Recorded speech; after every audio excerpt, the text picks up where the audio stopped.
I'm going to show you today how to get way more people to buy your stuff.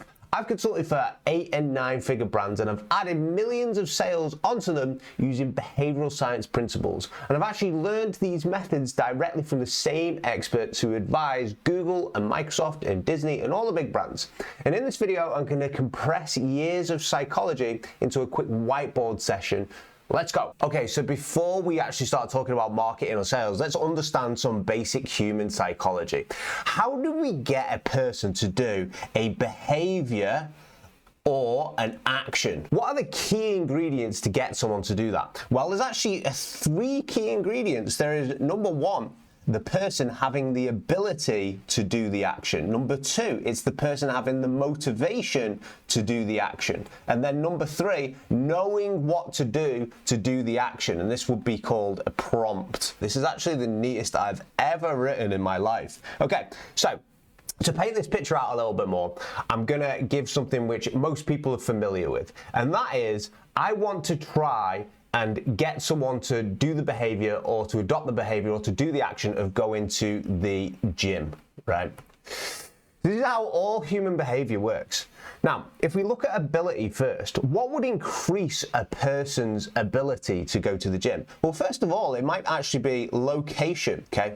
If you have to jump in your car and drive for an hour, you are far less likely to want to go to the gym. If you have to drive for a whole hour to go to the gym, you're gonna be like, I haven't got time for that because it's an hour there, it's an hour back, and then whatever time I spend at the gym. I just haven't got the time to do that. So it might be location that controls the person's ability of going to the gym.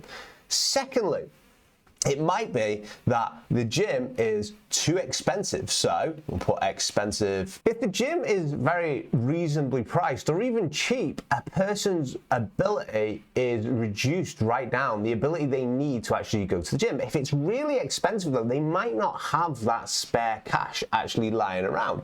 So controlling the slider, picture it like a video game, a slider of how much something costs controls the person's ability of what they want to do. Now let's pretend that when the person goes to the gym, there is a personal trainer there which will help them.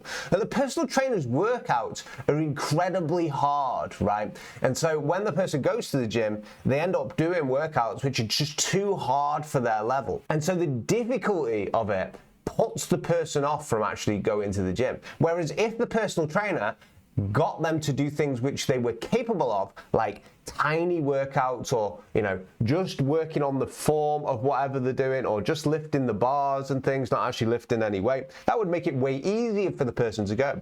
And so you can see that all these different things here control how much ability the person needs to go to the gym, right? If a person liked driving, if a person had infinite money, right? If a person was advanced in working out, they may be able to do this and they may have that higher ability, but for the general population, that would actually be very difficult for the person to do this, right? So you get the idea with ability.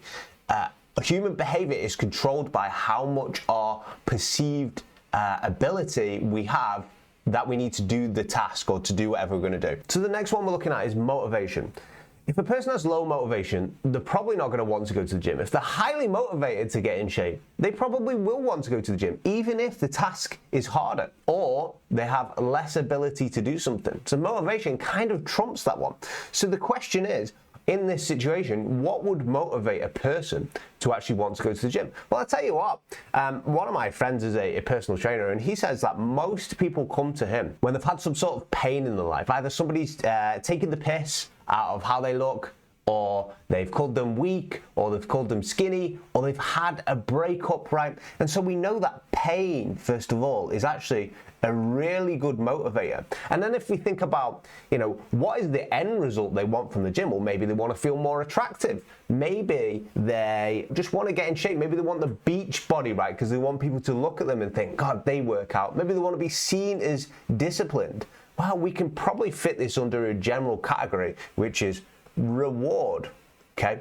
So to motivate a person, and there's lots of different variations of these. I'm just giving you guys a quick high-level overview. There's lots of different variations of what we could do to motivate a person, but 2 good ones is pain and reward as well. And if we get enough pain for a person, they will be motivated to do the action. In this example, go to the gym. If we get enough reward to be a super attractive, absolute Chad, then the person might want to go to the gym as well. So these are two good things to do. Now, 3, prompt, right? When we're talking about a prompt, we're talking about, does the person know what they need to do the thing, right? So in this example, if a person wants to go to the gym, but there's no gyms in the area, or there's just no gyms at all, not only is the ability sky high, right, but the person doesn't know what they need to do to go to the gym. If a gym exists in the area, but it's unclear how the person actually signs up to it, they don't have a website, for instance, and they don't have a phone number that you could call, right? That is making the person actually do a lot of extra work. So there's no prompt there to do that. There's no like call to action. So it's not clear what the person does. So the person could have high ability, could be highly motivated, but they may actually just go and look at a different gym because this one here is no clear call to action. There's no clear path that the person needs to take to actually sign up to the gym, right? And so we have to make sure that what the person needs to do, if they've got clear next steps of what they do. Clear next steps. How else might we confuse a person who is highly motivated, who has a lot of ability to sign up to a gym? Well, we could have 20 different membership options, all right? You could have one which includes drinks. It's unclear which one is just the basic membership option, right?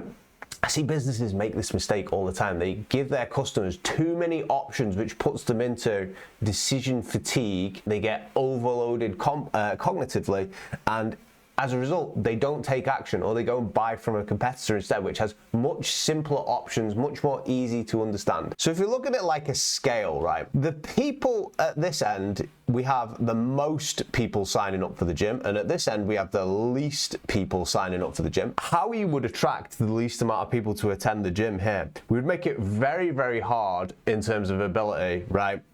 So the person needs a high ability to attend.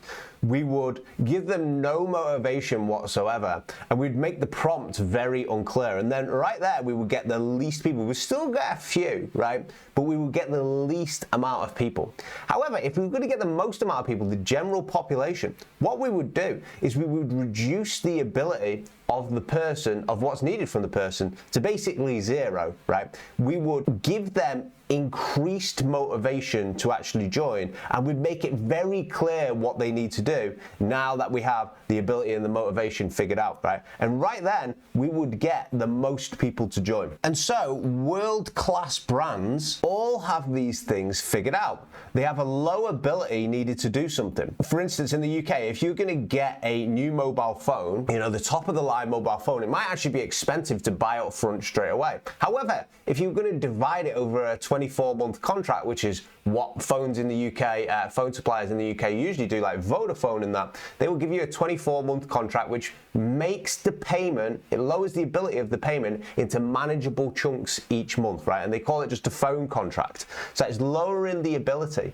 They will include lots of crazy features that are basically no different at all from the last phone, but they'll market in a way which shows that it's actually a much better phone. So they'll increase the motivation, and they'll make it a very rewarding experience to actually go and get this brand new mobile phone, which, to be honest with you, is no different from, you know, the previous one. And they'll make it very, very simple to do so. It might be a one-click checkout. Somebody might actually call you to say, hey, your contract's coming to the end of your current phone.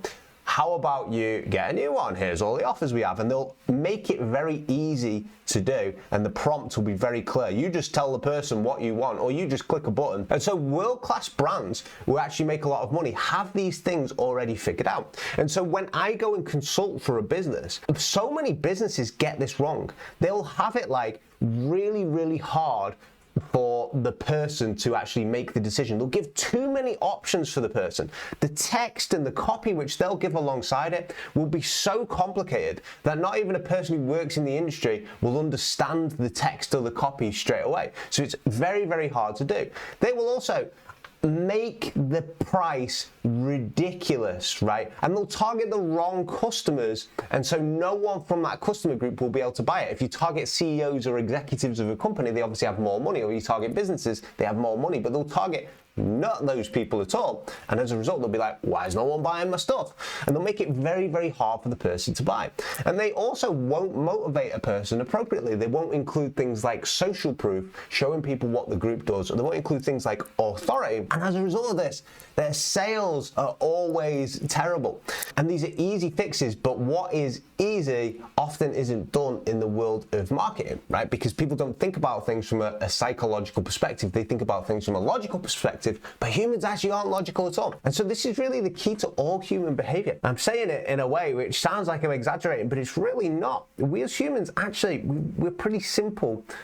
We often are complex in our heads, but like how we respond to things is very predictable. It's very simple as well. And so if you think about like, I've got this product, I've got this service, whatever you guys have, and you think about how do I get people to buy more or convert more or click the button in my email, it always follows that formula there. Are you giving the people the correct prompt to do that? Is it really clear what they need to do?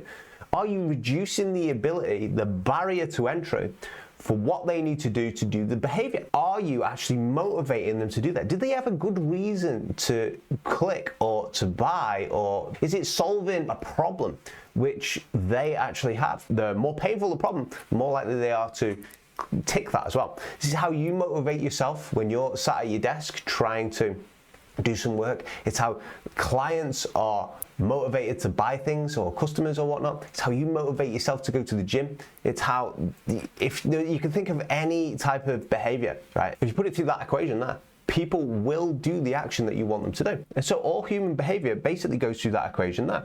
And this is the biggest wins that I see in big brands when I consult for them. And also some of the brands that I consult for, when they get this right, it's like rocket fuel, right? It's like pouring fuel on a fire because everything works really well.